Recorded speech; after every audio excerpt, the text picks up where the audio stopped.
Hey, what's up guys? This is Tony. So today I'm going to give you guys a first quick look at the new SiganX140.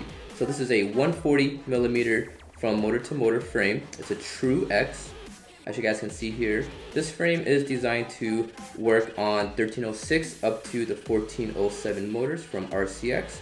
So let me give you guys a quick 360 shot of this new frame.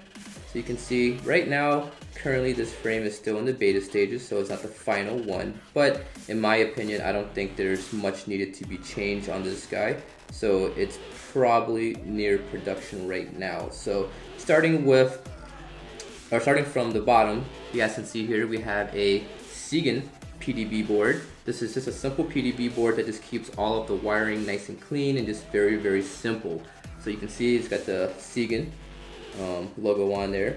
We got some slots here for the straps. So on the side between the Pdb board and the bottom plate, we have a 3D printed cover. This is where you also install your receiver for your remote control, and it just hides everything, keeps everything nice and clean. And also there's a slot cut out, I'm not sure where, it's actually over here where you install your XT60. So it's a very compact setup, but everything does require to be direct soldered, if you guys are wondering. So next up we have the bottom plate of the frame. This is a 1.5 millimeter carbon fiber plate.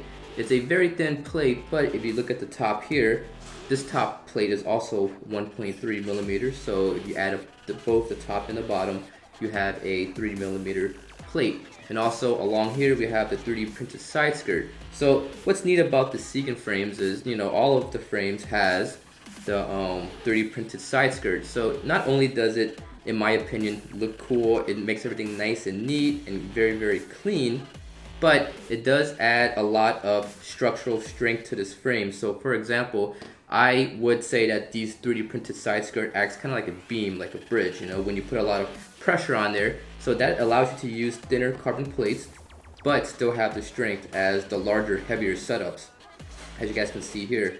So also, I'm not sure if you guys noticed, but beneath each motor of the arms here, we have another additional 1.5 millimeter plate. So not only does it make this frame very nice and strong, because you can see most people, or most frames out there in the market, a lot of guys tend to break their arms right here near the motor, you know, because it's like the weak spot. So Francis, he's the designer of Sigan, he thought about it and he came out with a very cool and I would say neat design.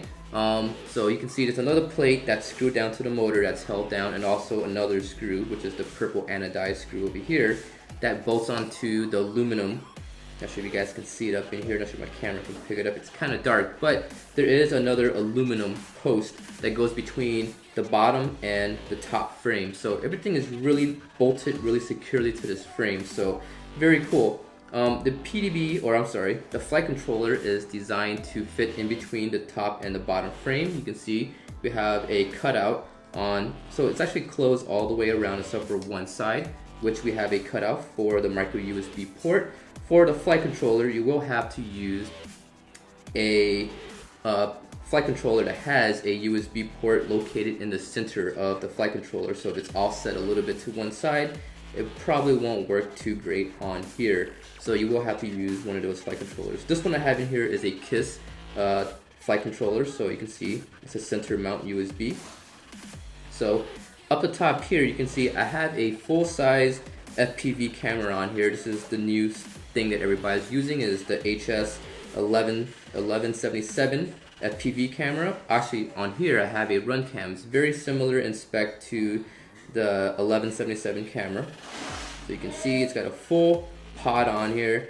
It just protects everything. If you look on here, the lens is protected. Well, once I remove the cap, you can see everything is actually behind this carbon fiber plates on here. But to give you guys a quick comparison of how small this little 130 is, I have my X-Hover Element. This is a 5-inch setup.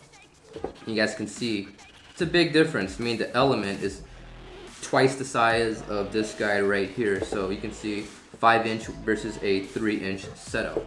If you guys want to see another comparison, I have a Vendetta, green, I love green. So you can see the Vendetta is actually a lot larger. Now, to be a fair comparison, since the 5-inch setup doesn't really compare to a smaller 3-inch, I have the Armaton MRP. So you can see these are very, very similar in size. The MRP is actually 130 millimeters from motor to motor, while the Sigan is 140 millimeters from motor to motor, but not much of a difference, as you guys can see here from the very bottom.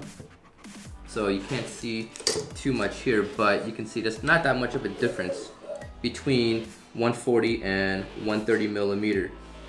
But if you guys look on the side comparison, you can see the MRP does have an optional pod if you want to mount your 1177 camera on here, but you can see this pod is actually a lot larger and it adds more weight than the SiganX140. So you can see here, the Sigan, just everything is very nice, low profile. It's kept very close to the CG of the frame, so it just keeps it well balanced, as you guys can see here.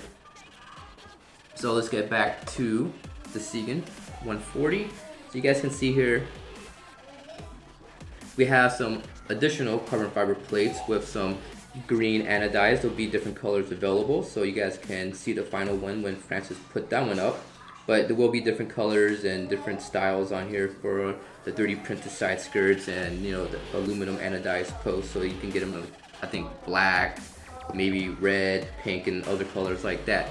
So the video transmitter on this guy is designed to be put back here. There's going to be another 3D printed, you know, part made out of the TPU material, so it's very flexible, where when you mount your antenna back here, when you crash, I kind of don't have it in this video since Francis forgot to give it to me, but you know, when I get it, I'll update on another video on the final build. But this is just a quick look at the new SiganX140 millimeter frame, so you guys can see an idea on this awesome new X. It's a true X, by the way.